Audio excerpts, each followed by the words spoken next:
എന്നും നമ്മൾ ദോശയും ഇഡ്ഡലിയും പുട്ടും ഒക്കെ ഇങ്ങനെ കഴിക്കല്ലേ. അപ്പോൾ അങ്ങനെ കഴിച്ചപ്പോൾ സത്യം പറഞ്ഞാൽ മടുപ്പായിട്ടോ. എന്നാൽ പിന്നെ ഒരു വെറൈറ്റി ആയിട്ട് ഒരു സാൻഡ്വിച്ച് ഉണ്ടാക്കി കഴിക്കാമെന്ന് വിചാരിച്ചു. നോക്കിയപ്പോൾ നമ്മുടെ സ്വന്തം അവക്കാഡോ ഇവിടെ വാങ്ങിക്കാൻ കിട്ടിയിട്ടോ. അപ്പോൾ നാട്ടിൽ നന്നായിട്ട് അവക്കാഡോ ഒക്കെ കിട്ടണ്ടേ. അപ്പോൾ ഇതാ അവക്കാഡോ കിട്ടിയിരുന്നു. അപ്പോൾ ഒന്ന് കട്ട് ചെയ്ത് നോക്കാം അവക്കാഡോ. ചില അവക്കാഡോ അതേമാതിരി വാങ്ങിച്ച് കഴിഞ്ഞാൽ കേടുവന്ന് പോകാറുണ്ട് കേട്ടോ.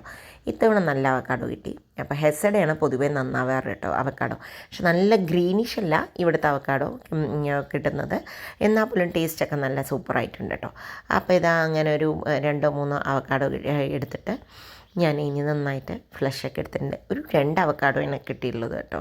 അപ്പോൾ ഇനി അതിനെ ഒന്ന് കറക്റ്റായിട്ടൊന്ന് കട്ട് ചെയ്തെടുക്കാമെന്ന് വെച്ചു. ഇത് ശരിക്കും ചിപ്സിൻ്റെ കൂടെ കഴിക്കാനും നല്ല ടേസ്റ്റ് കേട്ടോ. ഇത് ഗോക്കമോളി എന്നാണ് ഇതിൻ്റെ പേര്. നമ്മൾ ഈ ഉണ്ടാക്കുന്ന സാധനത്തിൻ്റെ കേട്ടോ അവക്കാഡോ കൊണ്ട് സാൻഡ്വിച്ച് ഉണ്ടാക്കുന്നതിന്.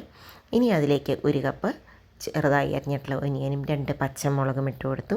പിന്നെ അതാ കുറച്ച് ടൊമാറ്റോയും കൂടി, ഒരു 1/2 കപ്പ് ടൊമാറ്റോയും കൂടി ഇട്ട് കൊടുത്തിട്ടുണ്ട്. കുറച്ച് മല്ലിയിലയും കുറച്ച് ഉപ്പിട്ടിട്ടുണ്ടായിരുന്നു. ഉപ്പിടുന്നതിൻ്റെ വീഡിയോ മിസ്സായി തോന്നുന്നു കേട്ടോ.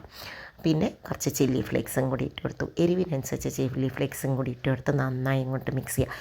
ഇത് വെറുതെ നാച്ചോസിൻ്റെ കൂടെയാണ് ഇത് സാധാരണയായിട്ട് കഴിക്കുക കേട്ടോ. ഞാൻ നോക്കിയപ്പോൾ ഇത് സാൻഡ്വിച്ചായി കഴിക്കുകയാണെങ്കിൽ സൂപ്പർ ടേസ്റ്റാണ്. ഇനി കുറച്ച് നാരങ്ങ നീരും കൂടി ഇതിൽ മിക്സ് ചെയ്തിട്ടുണ്ട്. എന്നിട്ട് നന്നായി മിക്സ് ചെയ്തെടുക്കുക. ഇനി ഇത് ശരിക്കും ചിപ്സിൻ്റെ കൂടെ വെറുതെ കഴിക്കാം. ഞങ്ങളിത് സാൻഡ്വിച്ച് ആക്കാം എന്ന് വിചാരിച്ചു. എന്നിട്ട് ഇതാ ബ്രെഡ് എടുത്തു. ഇനി ബ്രെഡിൻ്റെ ഉള്ളിൽ അങ്ങനെ ഫില്ല് ചെയ്ത് അതിൻ്റെ കൂടെ കുറച്ച് നല്ല ടേസ്റ്റുള്ള ചിപ്സ് കേട്ടോ.